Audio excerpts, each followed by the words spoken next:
So as an example of this principle, this is a letter that arrived on my desk from the Minister of Education in Guatemala. They explained that they had 36 years of civil war, that that they had over those 36 years wiped out in their people the ability to dream. That they had to recover an ability to imagine a future that was positive, and that was really the challenge that they gave us. So when I went to Guatemala, they introduced me to the vice president. They said, "Bruce, this is Bruce, and he's going to redesign Guatemala." And I said, "Guys, time out. I didn't say anything of the sort. It's not what we promised. It's not what we talked about. The only people who are going to redesign Guatemala are Guatemalans. We can help. We have tools to help. We can advance your work, but ultimately it's your work." And they said, "Well, we want to change the name of the country." And I said, "Why would you want to do that? I mean, you guys really think big." And they said, "Well, when the place was called Guate, when the Spanish got here, they hated it, so they called it Guatemala, which is like bad place. And how would you like to wake up every day in the United States of bad place?" And so I said, "Well, you got a point." And so we added an extra A to the name and created Guatemala, which is the love of Guate, and created the movement for the love of Guate, and ultimately a movement that would expand out beyond Guatemala to the love of, the love of movement. And it's been an absolutely extraordinary experience.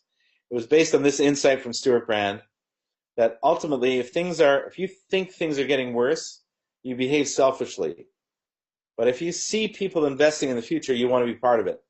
And so that's such an important insight in our era when so much of what we're doing is invisible. So much of the good that we do is invisible, but the bad that we do is in our face every day. That, if we published a newspaper called Reality, it would be a mile thick, and the first quarter inch is the New York Times, and it scares the living daylights out of you.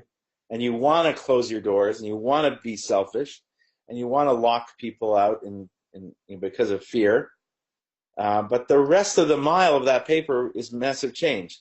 The rest of the mile is what people at Fab Labs are doing, that we're creating solutions to all sorts of problems. And we're collaborating across boundaries like never before, across languages, across religions, across cultures, across national borders. And that's what we're really doing. So we developed this very simple strategy, three-part strategy, show it's already happening so people can actually understand that we're doing it, provide tools for change, help advance their work, accelerate it, and connect the world to Guatemala. And when we said that, they thought we meant that connect people from around the world to help Guatemala. And what we really meant was that, of course, but also that ultimately Guatemala is going to solve problems that other people are facing. We have a problem of violence in Chicago. So do the Guatemalans. They're solving theirs. They're working on it. They're developing solutions. We need to know what's happening. And so we developed our project around what we call the culture of life. What we realized is that in 36 years of civil war, they had the culture of death. Most of the people in the country had only experienced that. They had no experience of not war.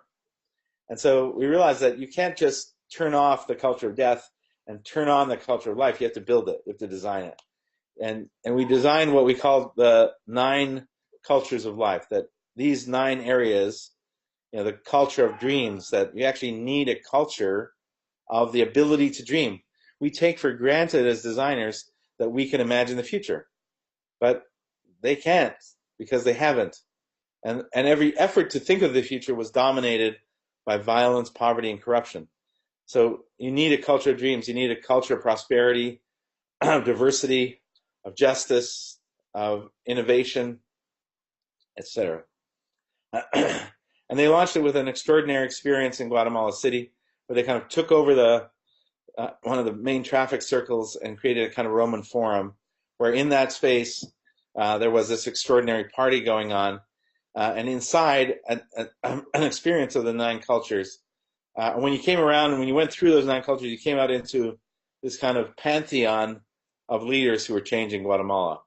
We featured 200 leaders who were transforming Guatemala, and it had a really profound effect, and it continues to do so.